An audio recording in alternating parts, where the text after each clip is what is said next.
नमस्कार दोस्तों, मैं हूं आशीष त्रिवेदी। स्वागत है आपका संकल्प के यूट्यूब चैनल पर। दोस्तों, इस समय जिस जगह पे मैं खड़ा हूं ये बलिया का हृदय स्थली है। जी हां, इस समय हम शहीद पार्क में आए हुए हैं। ये शहीद पार्क चौक के बीचों बीच उपस्थित है। शहीद पार्क हमारे देश में जो बड़े बड़े आंदोलन हुए 1857 से लेकर के 1942 तक का जो आंदोलन हुआ और 1947 में देश को आज़ादी मिली, तो जिन स्वतंत्रता संग्राम सेनानियों ने अपने प्राणों की आहुति दी उनकी याद में ये शहीद पार्क यहाँ पर अवस्थित है। और पीछे आप देख रहे हैं कि हमारे जनपद में जो लोग शहीद हुए हैं 1857 से लेकर के 1942, और फिर आज़ाद हिंद फौज की सेना में कुछ लोग थे, फिर गोवा मुक्ति आंदोलन में जो लोग शामिल हुए, तो पूरे ब्लॉक वाइज जितने शहीद हुए उनके नाम यहाँ पर, उनका गांव और स्थान लगा हुआ है। आप कभी भी आकर के यहाँ विजिट कर सकते हैं। उस जगह पे हम लोग खड़े हुए हैं और आज हम बात करने जा रहे हैं 1942 की क्रांति के संदर्भ में। 1942 की क्रांति, जिसे हम अगस्त क्रांति भी कहते हैं, पूरी दुनिया में मशहूर है। और ख़ास करके बलिया ज़िले को लेकर के, बलिया वो पहला ज़िला था जो 1942 में आज़ाद हुआ। इसके साथ 2 ज़िले और आज़ाद हुए जिसके बारे में आप जानते हैं, सतारा और मिदनापुर। बलिया ज़िले में जब गांधी जी ने घोषणा की करो या मरो का नारा दिया, मुंबई में, बॉम्बे उस समय था, तो वो सूचना बलिया में कब और कैसे पहुंचती है, यहाँ पर कैसे उसकी शुरुआत होती है, इन सारे पहलुओं पर बातचीत करने के लिए हमारे साथ हैं शिव कुमार सिंह कौशिकी जी। कौशिकी जी इतिहासकार हैं, साहित्यकार हैं, पुरातत्ववेत्ता हैं और इतिहास पे इनकी बहुत सारी किताबें हैं। 1857 पे, 1942 की क्रांति पे, बलिया के संदर्भ में बहुत सारी किताबें आपके प्रकाशित हुई है। आपका बहुत बहुत स्वागत है, अभिनंदन है। सर, सबसे पहले तो हम आपसे ये जानना चाहेंगे कि मुंबई में जब गांधी जी करो या मरो का नारा देते हैं, वहाँ से आंदोलन की शुरुआत करने की घोषणा करते हैं, तो वो सूचना, क्योंकि उस सूचनाओं का आदान प्रदान बड़ा मुश्किल होता था। आज तो है कि तुरंत टाइप किया और पूरी दुनिया देख लेती है। उस समय संसाधन कम हुआ करते थे, तो वो सूचना बलिया में कब और कैसे पहुँचती है, चूँकि आपने बहुत काम किया उस पर? बहुत मज़ेदार बात है ये हम सब जिस चौक में खड़े हैं, उस समय बलिया में केवल 2 लोगों के पास रेडियो सेट के लाइसेंस थे। उस समय रेडियो के लाइसेंस हुआ करते थे। ये जो हम लोग देख रहे हैं ना बगल में जी, ये इन्हीं मकानों में वो दोनों रेडियो सेट थे, एक यहाँ और एक ये गुदरी बाजार वाले रोड में। अच्छा। जिस समय मुंबई के अंदर गांधी जी की और अन्य कांग्रेस के नेताओं की गिरफ्तारी होती है, तो उसमें देर शाम जो 6 बजे का बुलेटिन आता है, तो ये समाचार उस पर रेडियो पर आया था। बहुत संक्षिप्त समाचार आया था कि हाँ, गांधी जी की गिरफ्तारी हो गई है और जो अगस्त क्रांति का शंखनाद ग्वालियर टैंक मैदान में होने वाला है वो नहीं होगा। इन सब लोगों को गिरफ्तार करके और नज़रबंद कर दिया गया है। दूसरी, जब यह सूचना मिल गई, उस समय इस बात को फैलाना भी बड़ा काम था। तो जब यह बात फैली, ये हमको लगता है कि 7 अगस्त की बात है। 7 अगस्त को गिरफ्तारी हुई थी। 7 अगस्त के 6 बजे के बाद तो जो हलचल शुरू हुई, उस हलचल के बाद, क्योंकि अब किसी को न कोई संपर्क था, न किसी प्रकार की सूचना मिल रही थी। अब यहाँ 2 लोग प्रमुख रूप से सक्रिय थे। हमारे जितने भी स्वतंत्रता संग्राम सेनानी थे जो इस आंदोलन को चला रहे थे, उसमें कांग्रेस के अध्यक्ष पंडित चित्तू पांडे जी थे, वो जेल में बंद थे। राधा मोहन सिंह थे, जेल में बंद थे। ठाकुर जगन्नाथ, ये सारे कांग्रेस के बड़े नेता जेलों में बंद थे। लेकिन एक कांग्रेस के कार्यकर्ता श्री सूरज प्रसाद, जिन यहीं टाउन हॉल के पास उनका वो रहते थे। और एक यहाँ ओकटिनगंज चौराहा जो है, वहाँ पर श्री उमा शंकर सोनार जी, ये 2 लोग थे। उमा शंकर सोनार जी कांग्रेस के मंत्री थे। तो उनसे जो लोग जाके कहने लगे कि भाई आंदोलन होना चाहिए, जुलूस निकलना चाहिए, तो उमा शंकर जी सोनार ने कहा कि ऐसा है कि नेता तो सब सारे जेल में बंद हैं और हमारे पास जब तक प्रदेश से कोई सूचना नहीं आती है तब तक हम किसी प्रकार का आंदोलन नहीं करेंगे। लेकिन सूरज प्रसाद बड़े उतावले थे। उन्होंने उनको कहीं से पता चला कि कोई अखबार प्रकाशित हुआ है कलकत्ता से, उसमें एक खबर छपी है कि हाँ, गांधी जी गिरफ्तारी हो गई और गांधी ने कहा है कि अंग्रेजों भारत छोड़ो, करो या मरो। अब इस करो और मरो को लेकर के वो बहुत उत्तेजित थे। अब जहाँ भी ये जानकारी नहीं मिलती है कि वो कहाँ से वो अखबार ढूंढ के ले आए। एक छोटा सा अखबार, कोई आंचलिक अखबार था, उस अखबार की प्रति वो ढूंढ करके और 8 तारीख को वो ले करके आए और उन्होंने दिखाया कि हाँ देखिए ये छपा है और गांधी जी ने स्पष्ट शब्दों में कहा है कि यह हमारी अंतिम लड़ाई है, करो या मरो। तो अब ये दो चीज़ें थी। एक तरफ महात्मा गांधी ये कहते थे कि हमारा आंदोलन अहिंसक है, और दूसरी तरफ वो कह रहे हैं कि करो या मरो। कोई इसमें कौन सी बात सही है? हम अहिंसा के बदौलत कुछ तो कर नहीं सकते। सारे हमारे नेता जेल में बंद हैं, और पुलिस बिल्कुल दमन पर उतर आई है। बाजार बंद कर दिए गए थे, सब कुछ बंद था। फिर इन दो लोगों ने तय किया कि कुछ तो करना चाहिए। मैंने उसमें करो या मरो वाले नारे की जीत हुई। और तो शुरुआत में सूरज प्रसाद और उमाशंकर सोनार, यही दो लोग जो है, यही दो लोग बलिया में इस क्रांति को शुरू करने वाले और इसकी चिंगारी को पूरे ज़िले में फैलाने वाले यही दो लोग हैं। तो सूरज प्रसाद और वो दोनों लोग, उस समय एक टीने का भोपा हुआ करता था, लेकिन अब जैसे ये बीच चौक है जहाँ पुलिस है, वहाँ तो उसकी से वो अनाउंस नहीं कर सकते। तो साइकिल पर बैठ करके और गलियों में, मोहल्लों में जो इंटीरियर के इलाके हैं, वहाँ उन्होंने लोगों को जगाना शुरू किया कि हाँ, बापू ने यह कहा है कि हाँ, हमें इस लड़ाई को, ये अंतिम लड़ाई है और जीतनी है, और इसके लिए या तो हमें लड़ना है या मरना है।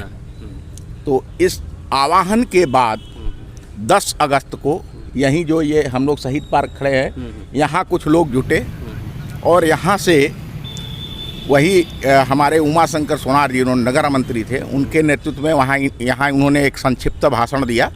और भाषण देने के बाद यहाँ से कुछ, हमको लगता है कि उस जुलूस में उस समय 40-50 लोग शामिल रहे होंगे। अच्छा। और सूरज प्रसाद और ये लोग नारे लगाते हुए ये जो स्टेशन की तरफ सड़क जाती है, इस सड़क से आगे बढ़े। और अभी जहाँ सेनानी उमाशंकर सोनार जी की प्रतिमा लगी है, वहाँ फिर एक संक्षिप्त उस चौराहे पर भाषण हुआ, और फिर ये लोग स्टेशन पर पहुँचे। जब ये रेलवे स्टेशन पहुँचे तो ये बहुत लंबे समय तक, जब यहाँ वो छोटी लाइन की ट्रेनें चलती थी, तो प्रतिदिन व्यवसायियों के लिए और विद्यार्थियों के लिए एक ट्रेन छपरा से चल करके और बलिया पहुँचती थी लगभग 9-9:30 बजे के आसपास, और फिर दूसरी ट्रेन शाहगंज से चल करके बलिया पहुंचती थी। अच्छा। इसी तरह से वाराणसी से चल करके और एक ट्रेन बलिया पहुंचती थी, जिसमें सारे पढ़ने वाले बच्चे, जो गांव के पढ़ने वाले बच्चे थे विभिन्न विद्यालयों में, वो आते थे। जब ये जुलूस वहां पहुंचा और बच्चे उन ट्रेनों से उतरे, 2 ट्रेनें पहुंची थी उस समय, एक रसड़ा वाली और एक छपरा वाली। उसमें जो बच्चे थे, उन बच्चों को इन लोगों ने आह्वान किया, और फिर उस जुलूस में लगभग 500 के आसपास बच्चे शामिल हो गए। अच्छा। ये 10 अगस्त की कहानी है। ये मतलब जो जुलूस इन लोगों ने निकाला, उसी जुलूस में वो लोग भी शामिल हो गए? वो बच्चे शामिल हो गए, विद्यालयों में नहीं गए। अच्छा, वो जुलूस फिर कहाँ समापन हुआ जुलूस का? वो जुलूस जब निकला तो उस जुलूस को लोगों ने लेकर के ऐसे, जिसे आज क्रांति मैदान, बापू भवन टाउन हॉल कहा जाता है, वैसे हो करके गवर्नमेंट स्कूल से हो करके, और फिर इधर शनिचरी मंदिर की तरफ, जहाँ आज गुलाब देवी स्कूल है, वो मेस्टन क्लास का, वो मेस्टन कॉलेज का ब्रांच था। मेस्टन कॉलेज आज जिसको हम लक्ष्मी राज देवी इंटर कॉलेज कहते हैं, वो मेस्टन कॉलेज का। इन सारे स्कूलों की परिक्रमा करते हुए, विद्यालयों को बंद कराते हुए वो जुलूस फिर मालगोदाम पहुंचा। मालगोदाम पर उस समय बड़ी भारी संख्या में मोटिहा मजदूर रहा करते थे। अच्छा। एक नाम मैं रखना चाहूँगा बाबू विश्वनाथ प्रसाद मर्दाना जी का, जो कम्युनिस्ट विचारधारा के थे। वो बाबू विश्वनाथ प्रसाद मर्दाना जी वहाँ कहीं से पहुँच गए, और फिर वहाँ भाषण विश्वनाथ प्रसाद मर्दाना जी ने दिया, और उनके भाषण देने के बाद पूरा माल गोदाम खाली हो गया। वहाँ जितने पल्लेदार थे, मजदूर थे, जो काम करने वाले लोग थे, उन्होंने सब उस जुलूस में शामिल हो गए। फिर वो जुलूस आगे बढ़ा तो उस जुलूस को यहाँ अभी जिसको चित्तू पांडे चौराहा कहा जाता है, रेलवे क्रॉसिंग के पास प्रशासन ने रोक दिया, वो जुलूस समाप्त हो गया। तो ये शुरुआत रही, किस तरीके से आंदोलन की शुरुआत होती है बलिया में। सबसे मज़ेदार बात यह है कि जितने शीर्ष नेतृत्व थे सब जेल में बंद थे। चित्तू पांडे से लेकर के महानंद मिश्र से लेकर विश्वनाथ सा, तमाम लोग जेल में बंद हैं, और आम जनता से जुड़े हुए लोग इस आंदोलन को आगे बढ़ाते हैं, और ये हुजूम जो है आगे निकलता है। सर, मैं आपसे ये जानना चाहूँगा कि जैसे 10 अगस्त से घटना शुरू होती है यहाँ पे, और 19 अगस्त को एक तरह से आज़ादी की घोषणा होती है, चित्तू पांडे को यहाँ का डीएम बनाया जाता है। उसके बाद फिर अंग्रेज ऑक्युपाई करते हैं और दमन शुरू होता है। वो लगभग 23-24 रात तक चलता है वो। तो इस पूरे घटनाक्रम को सर संक्षेप में मैं जानना चाहूँगा आपसे। देखिए, ये आंदोलन की शुरुआत थी उसके बाद पुलिस ने लोगों को धरना पकड़ना शुरू किया। तारीख को 11 अगस्त को इसी चौक में पंडित राम अनंत पांडे जी बलिया के डिक्टेटर बनाए गए और उन्होंने भाषण दिया। और उनके भाषण यहाँ एक और बहुत महत्वपूर्ण आयाम जुड़ता है 11 अगस्त को। ये अभी हम जिस ओक्टेनगंज की बात कर रहे थे, यहाँ एक जानकी देवी नाम की युवती थी। जानकी देवी, धूपरानी देवी, गायत्री देवी, ये उनकी 2 बहनें थी, एक माता जी थी। ये पूरा परिवार उनका इस आज़ादी के आंदोलन में शामिल हो गया। तो पंडित राम अनंत पांडे जी ने भाषण दिया, उसमें कहीं से एक गेरुआ पहने हुए एक महात्मा आ गए और उन्होंने भी उसमें भाषण दिया, वही टीने के भोपू से, कोई उस समय लाउड स्पीकर नहीं हुआ करता था। और ये जुलूस निकला, वो जुलूस निकला, उसमें फिर वही विद्यार्थी शामिल हुए। जब वो जुलूस वहाँ पहुँचा, रेलवे क्रॉसिंग पर पहुँचा, तो रेलवे क्रॉसिंग बंद करके और उधर से फोर्स ने घेर दिया। मोहम्मद ओवैस उस समय बलिया के परगना अधिकारी कहा जाता था, जिसे आज SDM कहा जाता है, उनके नेतृत्व में। और फिर दोनों तरफ से पुलिस ने लाठीचार्ज किया। बच्चों ने उठा करके जो उसके किनारे, रेल के किनारे कंकड़ पड़े होते हैं, उससे पुलिस पर हमला किया। उसमें करीब 35 बच्चे पकड़े गए। शाम को सब जगह हॉस्टलों के अंदर छापामारी हुई और सब पढ़ने वाले बच्चे पकड़े गए।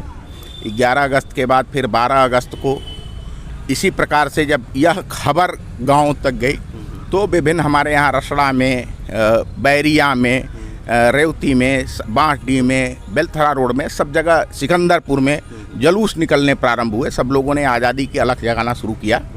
इस प्रकार से हाँ, नरही में और ये पूरे ज़िले के अंदर आंदोलन फैल गया था 11 अगस्त को।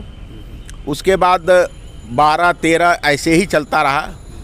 जैसे बैरिया है, नरही है, जहाँ हमारे आंदोलनकारी बहुत मजबूत थे, तो यहाँ हमारे यहाँ सुदर्शन सिंह बैरिया में हुए थे।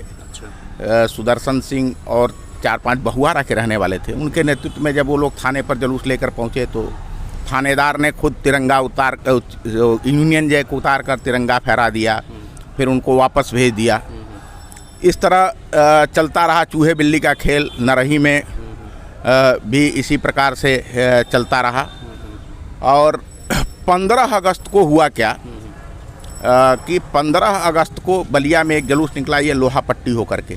इस क्रांति में जो अभी तक अहिंसक तरीके से क्रांति चल रही थी, उसमें रक्तपात का शुरुआत भी ब्रिटानिया हुकूमत ने किया। पहली बार बलिया में गोली चली। ये जब से ये आंदोलन शुरू हुआ, वो धारा 144 लगा दी गई थी और पूरे ज़िले में उसका कर्फ्यू की तरह से पालन कराया जा रहा था। बावजूद इसके हमारे जुलूस निकल रहे थे, बच्चों के जुलूस निकल रहे थे, महिलाओं के जुलूस निकल रहे थे। आगे बढ़ने 15 अगस्त के पहले वो जानकी देवी जिनका मैंने नाम लिया, उनका एक 13 अगस्त का आंदोलन है जिसे मैं बताना उचित समझता हूँ। जब इन बच्चों की गिरफ्तारी हो गई, तो बच्चों की गिरफ्तारी के बाद अब सारे लोग डर गए थे। जब 35-36 लोग पकड़े गए और ये हुआ, तो महिलाओं को लेकर के जानकी देवी ने इसी स्थान से, इसी लोहा पट्टी से एक जुलूस निकाला। और वो जुलूस यहाँ से निकल करके और ये अभी जो जिसको जजी कचहरी कहा जाता है, वहाँ पहुँचा। वहाँ जज साहब से इन महिलाओं ने कहा कि जज साहब, ये हमारे साथ अन्याय हो रहा है और अगर आप इनको हमारी मदद नहीं कर सकते, इन बच्चों को छुड़वा नहीं सकते हैं, तो आप इस्तीफ़ा दे दीजिए।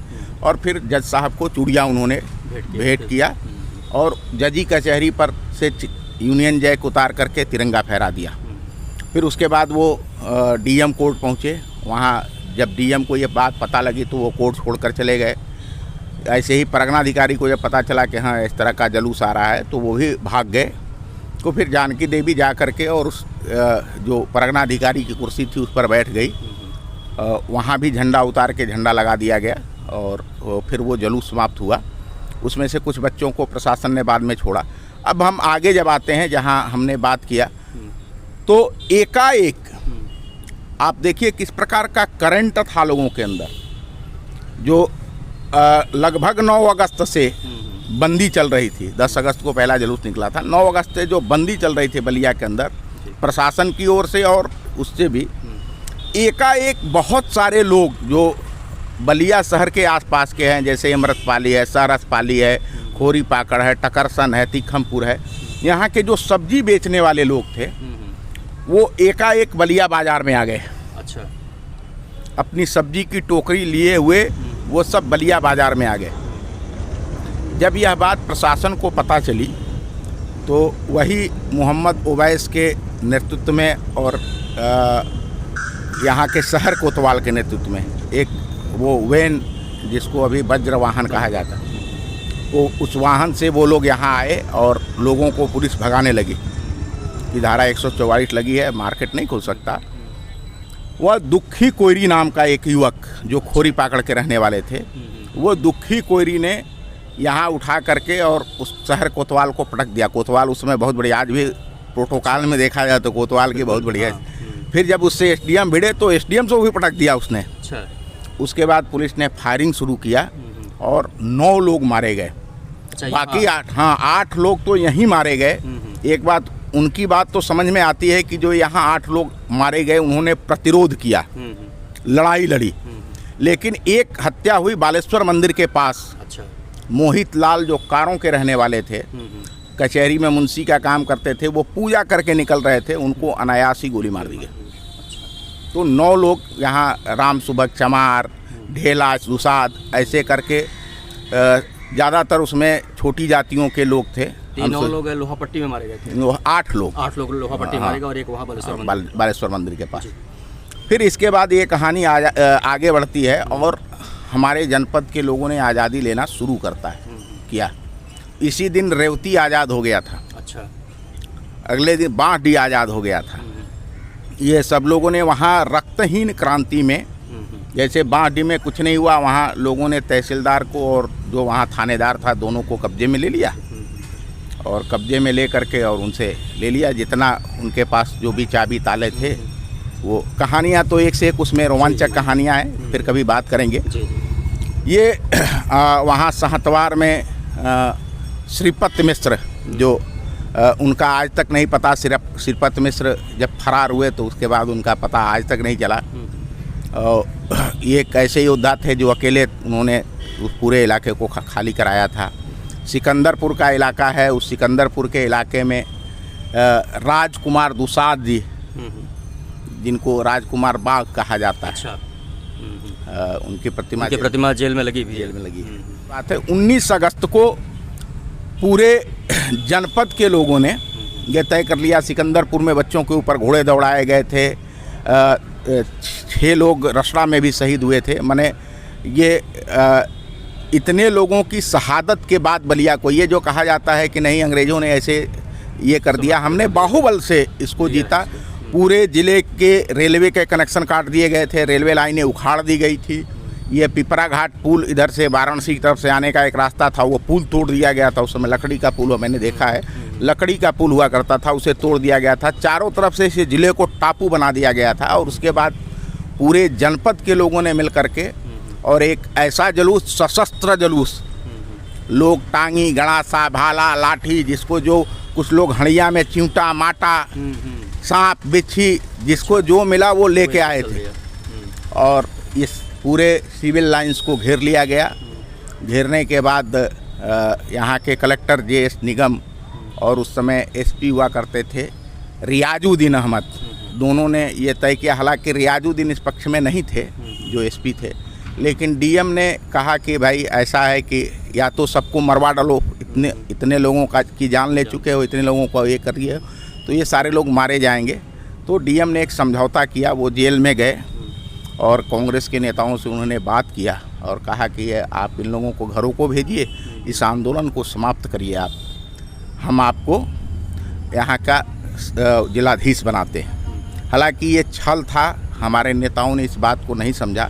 हमारे पंडित चित्तू पांडे जी बहुत सीधे साधे आदमी थे। जो गरम दल के जितने भी नेता थे, पंडित महानंद मिश्र, विश्वनाथ तिवारी या फलान डमाका, जो भी लोग जो हमारे गरम दल के लोग थे, वो नहीं चाहते थे कि प्रशासन के साथ समझौता किया जाए। हम लोगों ने जब बढ़त बना लिया है यहाँ, कब्जा कर लिया। हाँ, 10 में से 7 थानों पर हमारा अधिकार हो चुका है। 3 थाने हम 2 दिन के अंदर कब्जा कर लेंगे। तो लोगों ने कहा समझौता मत करिए, लेकिन चित्तू पांडे जी सरल आदमी थे, उन्होंने मान लिया। और बड़ी बात, आज भी कोई कलेक्टर कोई बात कहता है तो आदमी विश्वास करता है, तो उस समय करता है। और उन्होंने उस बात पर विश्वास किया। वहाँ से इन लोगों को जुलूस के शक्ल में यहाँ ये लोग यहाँ टाउन हॉल में आए, जिसे आज क्रांति मैदान कहा जाता है। यहाँ एक सभा, उस सभा में भी ये हुआ। चित्तू पांडे जी ने बहुत स्पष्ट शब्दों में जनता को प्रणाम करते हुए कहा कि हम कुछ नहीं जानत कि का भइल बा, रउरा सबे का कैले बानी, कैसे धैले बानी। हम तो जेल में बंद रहनी है, लेकिन रउरा सबे जरूर इतना बड़ा काम कैले बानी कि जौना के वजह से हमनी के छूट गई नहीं जा। तो अब सब केहू शांति रखो और सब घरे जाओ। उस दिन का जो माहौल है, ये पूरा जो स्टेशन से चौक देख रहे हैं, यहाँ चौक से शनिचरी मंदिर चौक से महावीर घाट, ये सारे रास्तों पर चूल्हे बने हुए थे। अच्छा। यहाँ के व्यापारियों ने चूल्हे बनाकर पूरी सब्जी बुनिया बन रही थी और जितने लोग जिले भर से आए थे उस पूरी भीड़ को खिलाया जा रहा था। एक जश्न का माहौल था, एक कि हमने विजय प्राप्त कर लिया है। घटनाएं बहुत हैं, इनके साथ कैसे क्या हुआ फिर हम लोग कभी बात करेंगे। आज ये पहले पूरी घटना ये शिव कुमार जी ने पूरे विस्तार से बताया कि किस तरीके से 1942 की क्रांति की शुरुआत होती है बलिया में और किस तरीके से 19 अगस्त को हम लोगों ने एक तरह से पूरे बलिया पे कब्जा कर लिया। और हालांकि उसके बाद दमन भी शुरू हुआ। दो तीन चीज़ें जो स्पष्ट आई कि इस पूरी क्रांति में जनता का बहुत बड़ा सहयोग रहा। अभी आपने बताया कि 19 अगस्त को चारों तरफ पुड़िया बन रही थी और लोग जो है जश्न मनाया जा रहा था। तो ये जनता की बड़ी भागीदारी थी, ये बहुत महत्वपूर्ण है। और हमें गर्व है कि हम लोग जिस धरती पर खड़े हुए हैं वो स्वतंत्रता संग्राम सेनानियों की धरती रही है और उनके हिम्मत और उनके ताकत के बदौलत आज हम लोग यहाँ पर खड़े हैं। सर, आपने हमें समय दिया, इसके लिए बहुत बहुत धन्यवाद।